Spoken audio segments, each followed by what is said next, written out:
Good morning all of you. आज हम सत्ता की साझेदारी का एक और इम्पोर्टेंट प्रश्न करेंगे। बेल्जियम की जातीय बनावट का वर्णन करते हुए सत्ता में हिस्सेदारी के बेल्जियम मॉडल की मुख्य बातें लिखी। यह प्रश्न पूछा जाता है ऐसे भी कि बेल्जियम की जातीय बनावट किस प्रकार की है। यह यूँ भी पूछा जा सकता है कि बेल्जियम के सभी समूहों को व्यवस्थित रूप से रखने के लिए वहाँ पर क्या व्यवस्थाएं वहाँ पर की गई है बेल्जियम में। तो बेल्जियम की जातीय बनावट क्या है।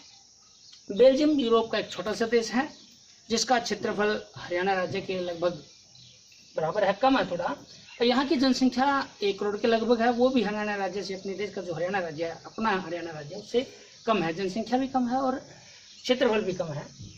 बेल्जियम की जातीय बनावट कठिन है, काफ़ी कठिन है, जटिल है, क्योंकि यहाँ पर 3 भाषाई समूह रहते हैं, 3 भाषा बोलने वाले लोग यहाँ पर रहते हैं। देश की कुल आबादी का 59% जो भाग है वो फ्लेमिश क्षेत्र में रहता है और डच भाषा बोलता है।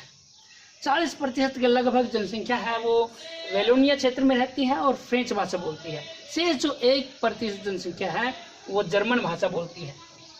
ब्रुसेल्स की जो राजधानी है, बेल्जियम की जो राजधानी है ब्रुसेल्स, इसमें 80% लोग फ्रेंच भाषी हैं। हालांकि फ्रेंच बोलने वाले जो हैं वो 40% के लगभग हैं जो वेलोनिया क्षेत्र में रहते हैं, लेकिन राजधानी जो क्षेत्र है ब्रुसेल्स, बेल्जियम की राजधानी, वहाँ पर 80% लोग फ्रेंच भाषा बोलने वाले रहते हैं और लगभग 20% जो है वो डच भाषा बोलने वाले लोग हैं। जो अल्पसंख्यक फ्रेंच भाषी हैं वो तुलनात्मक रूप से अधिक समृद्ध हैं और ताकतवर हैं, फ्रेंच बोलने वाले, क्योंकि 80% लोग हैं वो कौन से हैं, फ्रेंच भाषा बोलने वाले लोग रहते हैं। लेकिन इनकी टोटल जनसंख्या कितनी है, 40% के लगभग है। और इसी वजह से अल्पसंख्यक और बहुसंख्यक की वजह से 1950 और 60 के दशक में इन दोनों के बीच तनाव उत्पन्न हो गया सत्ता में हिस्सा लेने के लिए।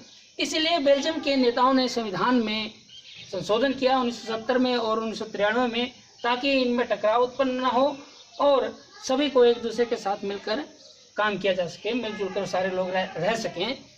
क्या मुख्य बातें थी बेल्जियम के मॉडल की। संविधान में इस बात का प्रावधान है कि केंद्र सरकार में दोनों डच और फ्रेंच भाषाई बोलने वाले जो मंत्री हैं उनकी संख्या बराबर रहेगी, एक समान रहेगी। कुछ कानूनों को पास करने के लिए प्रत्येक समूह की बहुसंख्या की आवश्यकता थी, इसीलिए कोई एक समूह उस कानून को के निर्माण में निर्णय नहीं ले सकता था। दोनों की हिस्सेदारी इसमें बहुमता दोनों की चाहिए थी। केंद्रीय सरकार की अनेक शक्तियों को वेलिनियो और फ्लेमिश जो प्रांतीय सरकारें हैं उनको सौंप दी गई थी। ये भी सत्ता की साझेदारी है। बेल्जियम की राजधानी ब्रुसेल्स में भी अलग सरकार का निर्माण किया गया था तथा दोनों जो समुदाय थे उनको समान शक्तियां दी गई थी। वहाँ पर एक तीसरे स्तर की ओर सरकार काम करती है जिसको सामुदायिक सरकार कहा जाता है।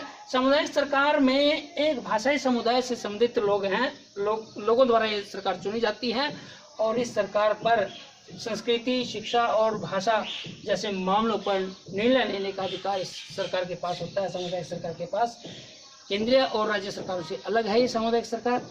इस प्रकार यहाँ पर बेल्जियम में जो बहुसंख्यक और अल्पसंख्यक का बंटवारा था और तनाव था उसको कम करने के लिए ऐसी सत्ता की साझेदारी कर रखी है जो काफ़ी कठिन कार्य यहाँ पर था। आज के लिए हम इतना ही करेंगे, एक ही क्वेश्चन। Thank you.